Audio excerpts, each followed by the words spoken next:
Hello everyone, welcome to another video. Today I will show you how to freeze multiple rows and columns in Google Sheets. Now this is a really simple action that you can take.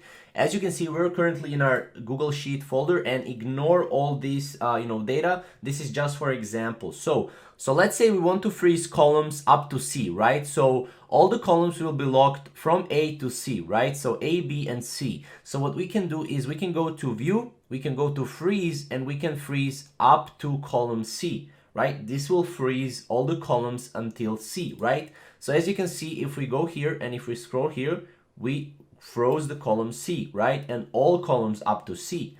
So let's say we want to freeze a row, right? We can freeze all the columns, or actually all the rows, up to row number 8, right? So we can go up to row number 8, we can go View, Freeze, and we can go up to row number 8.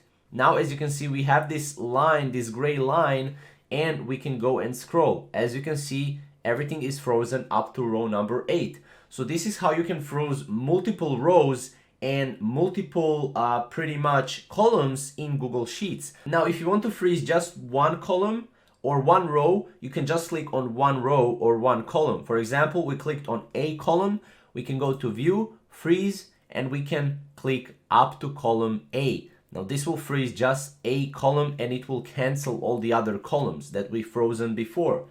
We can do this with a row, right? Let's say we want to freeze number 3, right? Or just number 1, right? We can go to View, Freeze, and go up to row number 1.